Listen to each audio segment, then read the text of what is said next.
చూద్దాం మనం కర్ణాటక పెట్టుబడులకు సంబంధించి ఆంధ్రప్రదేశ్ కర్ణాటక మధ్య ఒక వ్యంగ్యమైనటువంటి వార్ జరుగుతోంది. కర్ణాటకకు సంబంధించిన పెట్టుబడులను ఆంధ్రప్రదేశ్ తరలించకపోతుంది అనే చర్చ జరుగుతోంది.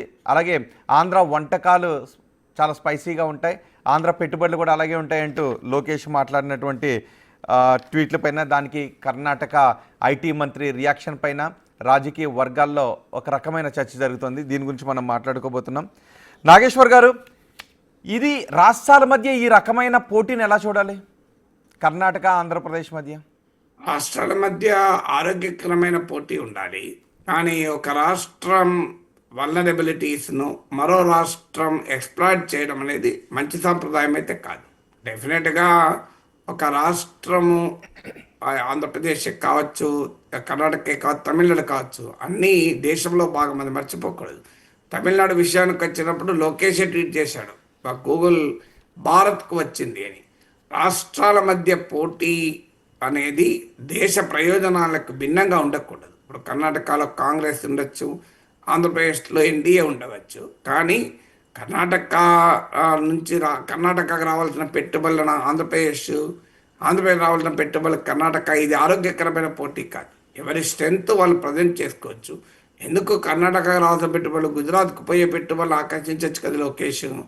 పక్కన కర్ణాటక పైన ఎందుకు సౌత్ ఇండియా పైన ఆ ఉత్తరప్రదేశ్కి పోయే పెట్టుబడులు ఆకర్షించవచ్చు కదా. గుజరాత్కి అయితే అడ్డగోలుగా పోతున్నాయి కదా పెట్టుబడులు, దాన్ని ఆకర్షించితే మంచిది కదా. గుజరాత్కి అన్నీ ఎందుకు పోవాలి?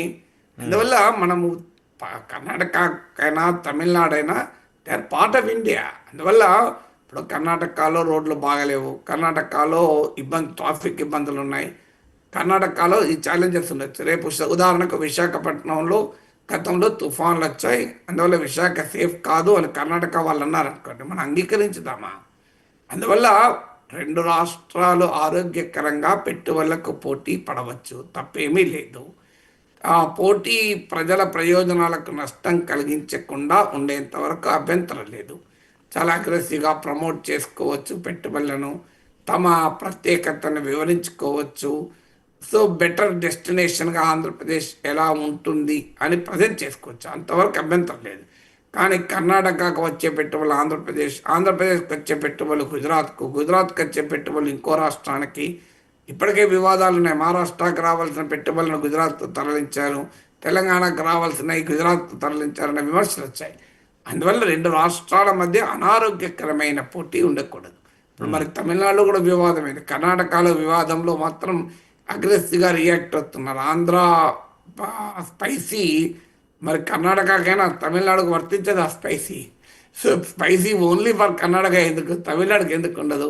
మళ్ళీ తమిళనాడులో అక్కడ ఎన్డీఏ ప్రభుత్వం లేదు కనుక ఒక రకంగా రియాక్ట్ అవుతాం, అక్కడ ప్రతిపక్షం ఎన్డీఏ కనుక మేము ఇంకో రకంగా రియాక్ట్ అవుతామంటే కరెక్ట్ కాదు కదా. సో ఇప్పుడు ఆంధ్రప్రదేశ్ మంత్రి వ్యాఖ్యలు, ఆంధ్రప్రదేశ్ ప్రభుత్వం కర్ణాటక రావాల్సిన పెట్టుబడులను తీసుకెళ్లడం అనే భావన వస్తే కర్ణాటక బీజేపీ ఎలా స్పందిస్తుంది? కర్ణాటక బీజేపీ దాన్ని సమర్థించుకోగలుగుతుందా? అందువల్ల ఎప్పుడు కూడా ఆరోగ్యకరమైన పోటీ ఉండాలి, ప్రజల ప్రయోజనాలకు నష్టం కలగనంత రీతిలో పోటీ పడాలి. కానీ దాన్ని పెట్టుబడులను ఆకర్షించడంలో దేశానికి వచ్చే పెట్టుబడులు అనే దృష్టిని పోయి రాష్ట్రానికి విధానం అనేది ఉండకూడదు కదా. అవును, ఎలా చూడాలి దాన్ని? నిజమే, ఇవి దేశానికి వస్తున్న పెట్టుబడుల కంటే రాష్ట్రాలకు వస్తున్న పెట్టుబడులను చూడటం, ఇలా వ్యంగ్యమైన కమెంట్స్ చేసుకోవడం, ఒక పరిధి దాటి మరీ సబ్సిడీలు ఇస్తూ ఉన్నారు, ప్రోత్సాహకాలు ఇస్తూ ఉన్నారు అనే చర్చ కూడా జరుగుతోంది. అంటే అది కర్ణాటకలో ఏంటంటే వారు డిఫెండ్ చేసుకోవటానికి, అంటే గూగుల్ ఏ హబ్ వైజాగ్కు వచ్చిన సందర్భంలో డిఫెండ్ చేసుకోవటానికి చేసిన వ్యాఖ్య. రాయితీలు ఇవ్వకుండా ఏ పెట్టుబడులు రావు. సో రాయితీలు ఇవ్వడం రాంగా రైటా అనేది వేరే చర్చ.